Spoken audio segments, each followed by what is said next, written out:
Russia invades Ukraine. What does this mean for Bitcoin? What's going to happen in the markets in the coming days as Biden announces an executive order on the cryptocurrency market and space as a whole? Very interesting times right now. I'm looking on CoinDesk and it says Bitcoin price drops on Russia's Ukraine invasion. It suggests it's not a digital gold. And they show a Bitcoin versus gold here in 2022. Gold has increased 4.47%, while Bitcoin has gone down 19.39% since the beginning of the year. Interesting time to be alive right now. We all who are in the market of cryptocurrency and Bitcoin specifically see it as a digital gold. However, when there's geopolitical tensions arising and there's potential war between nations and actual war happening right now, we start to see that cryptocurrency in its infancy stage is still not that true safe haven we all thought it was. So as we see NATO, the United States, these allies coming together and saying, look, we're gonna put sanctions on Russia. We're gonna stop basically their economy dead in its tracks, and we're gonna do it through various ways. We're gonna put sanctions on imports, exports. We're gonna limit financial activity. We're going to freeze assets. We're going to make it really hard for Russia to do business and continue that war machine that's fueling this invasion. And of course, everybody wants, Putin to just, have a cordial conversation, have a diplomatic conversation with NATO and all of the allies to not, go into war and invade. But that's not happening. There's obviously some other things here at play.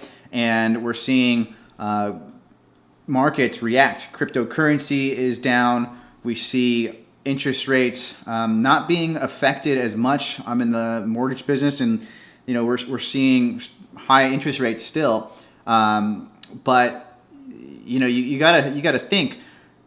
Given the circumstances of the United States and Biden coming out and saying, look, we're going to do everything we can to stop Russia and their push forward into Ukraine, the way that I look at it is, if we're trying to use every tool in the toolbox, why wouldn't the world's network of money also be used as a deterrent, right? I wouldn't be surprised if Biden starts to come out and say something about Bitcoin specifically and says any transaction going into Russia or people transacting on the blockchain into Russia can be found, against the law or something, or it could be just totally banned completely. Obviously, they can't do that. They can't stop people from transacting on the blockchain because everyone is their own bank on Bitcoin. But that could mean a tremendous amount of downward price pressure, because people who are new into the game, they'll probably get freaked out and sell as fast as they can because they don't want to be left holding a bag that they don't know if it's going to be around 10 years from now, right? This is an investment, highly speculative investment that, of course, has come a long way from cents into Bitcoin all the way up to almost $70,000 at its height. And when we have governments and high-profile people coming in and saying certain things that can scare and deter investors, well, what do you expect? Investors aren't the most savvy when they come in to just make some money off of cryptocurrency. A lot of people coming into the market recently through this bull run have come in because they saw crazy gains in things like Dogecoin and Shiba Inu. And along the way, they've heard, oh yeah, Bitcoin is the digital gold. But when you have people coming in at that $45,000 mark, and now we're seeing $35,000, $32,000 Bitcoin, and it's not guaranteed if it's going to go higher from there or go lower from there in the short-term future. People are just going to most likely take their losses and put money in the bank as fast as they can. I don't think people are smart enough to realize that Bitcoin is a world reserve currency. and it's going to outgrow all of this geopolitical crap that's going on right now. I think it's definitely gonna become a world reserve currency in the digital gold where everybody's using it at some capacity. But right now, I think we could see some additional downward pressure on price because it's just so uncertain what Biden's going to do with the regulatory landscape of cryptocurrency. He hasn't really said much on it, although I do know there are plenty of countries or plenty of people in the United States, a lot of leaders, a lot of politicians are coming out and saying we need to integrate Bitcoin to some degree, but it's not certain quite yet how it's going to be regulated, right? So if we don't have some clarification on this topic, I think we're going to see some more downward pressure on price.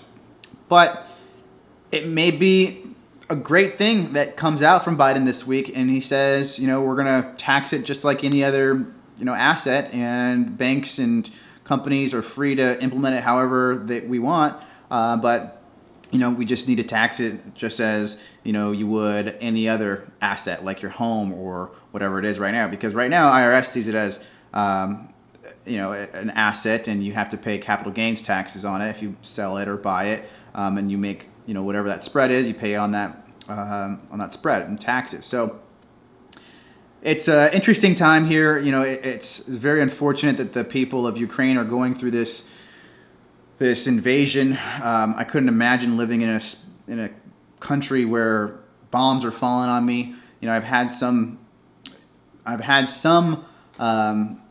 instance where that was happening. Not necessarily bombs, but when I lived in Lebanon when I was 11 years old, I remember Israel would come with their fighter jets and do their sonic booms over our house in the mountains, and you can really hear the effects of what these military machines can do. My brother, he did see things happen, bombs hitting bridges and things exploding. I didn't see that, but he did. And it just goes to show, though, like, it's a real thing. Like, people like me all over the world have experienced stuff like this. And I would just be very open to all the people that have family there or have been through some sort of war like that. Like, it's very troubling to know that there's people trying to kill other people just for the progression of some government, the progression of some interest of a government, and it sucks. Wars never it never ends well. There's always people dying. There's buildings collapsing. There's things exploding. There's history demolished. That does not sit well with anybody at the end of the day. Like, families are torn apart because of war, especially this day and age with the amount of technology that governments and nations have at their fingertips. Who knows what can happen? Last thing I want to see is World War III, and we don't want to see what happened in World War II when a country just gets fed up, and nobody. I don't think anybody wants that. I do think, though, because we're such an interconnected, globalized economy, globalized world, I do believe that I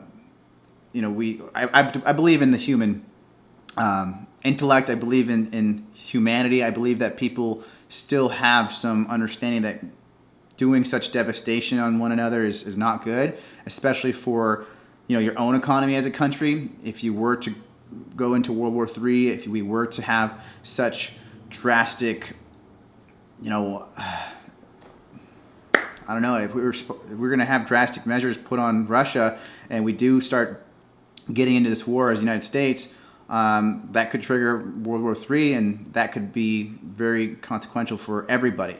But because we are so interconnected, I don't think that's going to happen. I think we're going to find a solution. We're going to get through this. I think Bitcoin will prevail. We just need to make sure that people are using their heads, and we support our government officials who are pushing for innovation and pushing for a better world economy. Because as we know right now, the world economy as it stands is, at least in the United States, is built on debt, and an economy built on debt is unsustainable, especially when we have things like pandemics and we have to print so much dang money to keep us afloat, raise all asset prices, and make everyone richer than they actually are. It's not going to be sustainable. So hopefully things like Bitcoin is going to prevail. I believe it will. Gold, we'll see what happens there. I mean, doing well right now, but in the next decade, I think we're going to see some major innovation happen in the financial sector. And despite anything that's happening on the world in terms of war, geopolitical, cryptocurrency, and technology will always prevail. So, yeah, if you have any family in Ukraine, I'm praying for you. I hope your family stays safe, and let's just watch and wait and see what happens. So, hope everyone's doing well. Talk to you later. See you soon.